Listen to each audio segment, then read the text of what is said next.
যদি না যায় তাহলে ওই ফ্যাসিস্টরা কোনোদিনও আমাদের সামনে।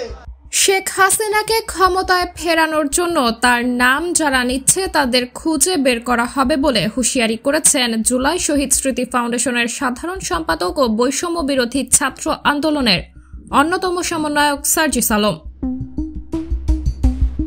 শনিবার 7 ডিসেম্বর চট্টগ্রাম নগরীর পিটিআই অডিটোরিয়ামে জুলাই শহীদ স্মৃতি ফাউন্ডেশনের পক্ষ থেকে চট্টগ্রাম বিভাগে জুলাই বিপ্লবে নিহতদের পরিবারকে আর্থিক সহায়তা প্রদান অনুষ্ঠানে এই হুঁশিয়ারি উচ্চারণ করেন তিনি। এ সময় জুলাই বিপ্লবের মাধ্যমে ক্ষমতাচ্যুত প্রধানমন্ত্রীকে প্যাথোলজিক্যাল খুনি বলেও অভিহিত করেন সার্জিস।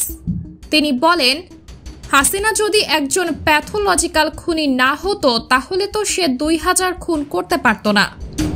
কোনো একটা জীবনের প্রতি যদি তার মায়া থাকতো তাহলে সে এত জীবন ঝরাতে পারত না।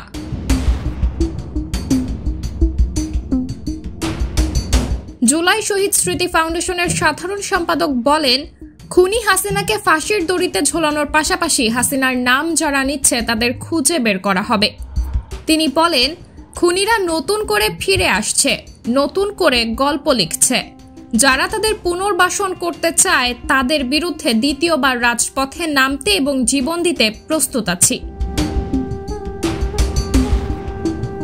সার্জিস আলম বলেন, 5 আগস্টের আগে আমরা যেমন ঐক্যবদ্ধভাবে জীবন দেওয়ার জন্য প্রস্তুত ছিলাম, এখনও খুনিদের বিচার নিশ্চিতে এবং সব ষড়যন্ত্র রুখে দিতে ঐক্যবদ্ধভাবে জীবন দিতে প্রস্তুত আছি।